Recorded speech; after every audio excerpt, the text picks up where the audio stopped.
Bonjour à tous. Salut. iOS 7 apporte la prise en charge des manettes de jeu. À l'heure actuelle, deux modèles sont disponibles. Il s'agit de la Logitech PowerShell et de la Moga Ace Power Controller. Alors dans cette émission, on va vous présenter ces différents modèles, vous donner notre avis. Et bien toi Damien, tu les as essayés. Alors qu'est-ce que tu peux nous en dire? Alors voilà les manettes justement. On a la Moga Ace Power Controller qui est tout en haut et la Logitech PowerShell qui est en dessous. Donc du coup, globalement déjà on voit des éléments communs comme les boutons X, Y, BA qui ressemblent un peu aux manettes Xbox. On a également un pad circulaire un pad directionnel qui est un peu similaire dans les deux, un peu moins agréable sur la Moga tout de même.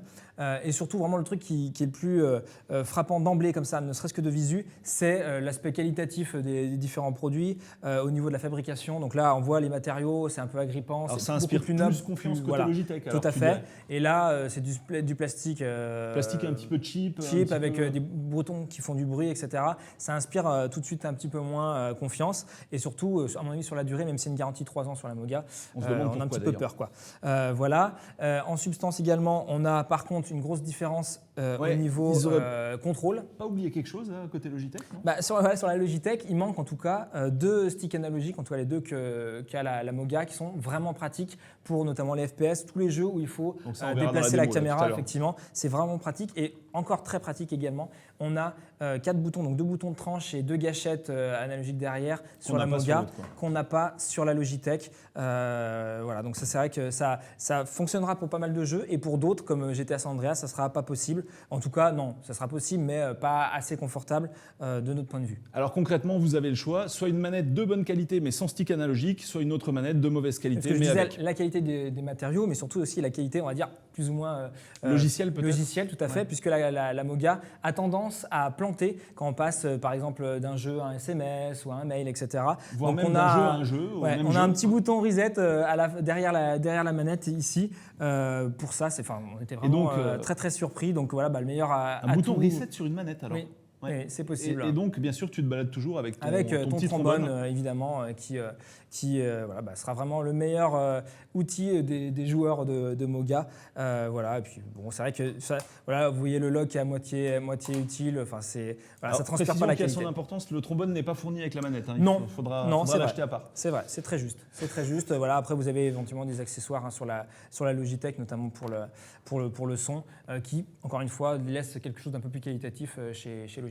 Dis donc, là, tu m'as vraiment mis en appétit. J'ai envie de voir ce que ça donne en pratique. Alors, on regarde avec quelques jeux, là? Oui, tout à fait. Alors, du coup, comment ça marche? Déjà, on a donc, vous l'avez vu, une petite prise Lightning sur chaque manette. Il va falloir tout simplement prendre le téléphone. Et l'insérer dedans. On l'insère par le côté Lightning. Voilà. Alors, finalement, c'est une manette filaire. Tu n'as pas du tout de Bluetooth. Donc, si j'ai un iPad, je fais comment, en fait? Tu ne joues pas avec cette manette. Tu ne joues pas. Parce que si vous avez absolument un iPad, pas filaire, donc on ne peut pas jouer en déporté. L'avantage de la chose, c'est que ça mange moins d'énergie. Et que, en théorie, et que surtout, c'est du plug and play. Donc une fois qu'on lance le jeu, on peut accéder globalement très très rapidement à son jeu, souvent sans passer par la case options.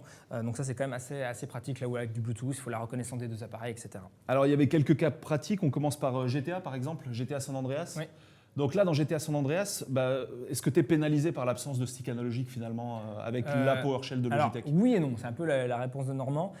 Oui, parce que c'est tellement plus pratique de bouger la caméra avec le stick analogique droit, de se déplacer dans un jeu en 3 dimensions avec le stick gauche. C'est évident que la Moga a vraiment un atout de ce point de vue-là. Oui. Non, parce que le jeu, pour moi, c'est le mieux optimisé au niveau des contrôles. Il prend acte de chaque périphérique à chaud comme ça. Donc déjà, il reconnaît les touches. Donc il dit voilà, ça c'est R, R1, etc. en fonction de l'appareil. Et surtout, il te propose, donc par exemple sur la Moga, 0 HUD quasiment, donc 0 élément de tactile pour interagir avec le jeu. Et vu que la PowerShell a moins de boutons, pas de problème, il propose de gérer la caméra et le klaxon via le tactile. Donc évidemment, c'est un peu le grand écart. On a un peu de tactile, mais une manette, est-ce que c'est vraiment intéressant? Mais en tout cas, sur GTA, c'est faisable. Donc, et donc vrai que là concrètement, j'imagine qu'en fait, ton expérience de jeu, pour dire quand même un point positif, ça change quand même tout par rapport au tactile. Ah clairement. C'est un portage d'un jeu console pensé pour une manette. Donc quand on a quelque chose qui se rapproche d'une manette, c'est évident que c'est beaucoup plus intuitif, beaucoup plus agréable, surtout sur la durée. Alors un autre petit cas de figure, par exemple, Sonic and All-Star Racing Transformed. Transformed. Ouais, donc là, c'est un jeu de cartes. On a essayé un peu de prendre tous les genres de jeux. On a évidemment pas faire une liste exhaustive de tout ce qui est compatible.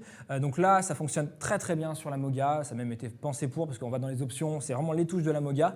À l'inverse, ça fonctionne sur le PowerShell, mais encore une fois, l'absence de stick analogique droit. Alors de nouveau, une différence Voilà, qui par permet rapport pas aux de deux faire des manettes. figures. Donc ça, c'est pareil. Ça, on pourra continuer à jouer, mais on aura une expérience amoindrie. Pas forcément ultra qualitative. À l'inverse, il y a des jeux comme Ocean Horn ou Oui. Trials Extreme qui, du coup, eux, nécessitent pas beaucoup de touches et, du coup, sont pleinement jouables donc, avec le Donc là, PowerShell. on a clairement l'impression d'être en présence d'une console portable. On a vraiment la même Oui. jouabilité. Exactement, c'est très très intuitif. Et Tu as quand même un gros gain de confort par rapport à du tout tactile pour ces jeux-là. Très clairement, des fois il y a des jeux comme Limbo où au lieu d'avoir en tactile le doigt qui cachait le personnage ou un peu le jeu, et ben là du coup avec une manette on a quand même le champ plein, le champ de vision plein, et ça c'est quand même appréciable. Alors un cas de figure aussi, j'imagine, qui va être à la faveur de la Moga, le FPS, un genre Tout à fait. quand Alors, même par assez exemple, représenté. Dead Trigger 2 qui du coup est beaucoup plus agréable sur la Moga vu qu'on peut déplacer la caméra avec le stick droit. À l'inverse, il va falloir jouer avec l'écran tactile, et ça je ne le conseille pas pour ce genre de jeu sur le PowerShell. Alors un cas de figure aussi sur lequel vous êtes peut-être déjà amusé avec votre téléphone portable, c'est un jeu de baston. Alors ça c'est vrai qu'avec les contrôles tactiles, bon. Ouais. Alors il n'y en a pas beaucoup en jeux connus compatibles, par exemple Street Fighter ne l'est pas, mais King of Fighter High 2012, lui est compatible.